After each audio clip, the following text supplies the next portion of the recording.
পোনপ্ৰথমতে আমি আমাৰ নৱনিৰ্বাচিত ভাৰতৰ এনডিএ গভৰ্ণমেণ্টক আমি হুদ বিটিআৰ বাঙালী যুৱ ছাত্ৰ ফেডাৰেশ্যনৰ পৰা বৈপ্লৱিক অভিনন্দন জনাইছোঁ।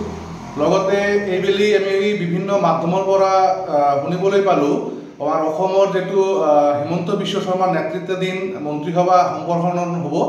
তো এই মন্ত্ৰীসভাত আমাৰ ব্ৰহ্মপুত্ৰ ভেলীৰ পৰা যিকোনো বাঙালী সম্প্ৰদায়ৰ বিধায়কক মন্ত্ৰীসভাত স্থান দিবলৈ আমি হুদ বিটিআৰ বাঙালী যুৱ ছাত্ৰ ফেডাৰেশ্যনৰ পৰা আমি আহ্বান জনাইছোঁ। কিয়নো বিভিন্ন সময়ত আমাৰ বাঙালী সম্প্ৰদায়ৰ পৰা বিজেপি ভোট দি জয়যুক্ত কৰিছে, কিন্তু আমাৰ বাঙালীৰ বহু সমস্যা আছে এতিয়ালৈকে সমাধান হোৱা নাই।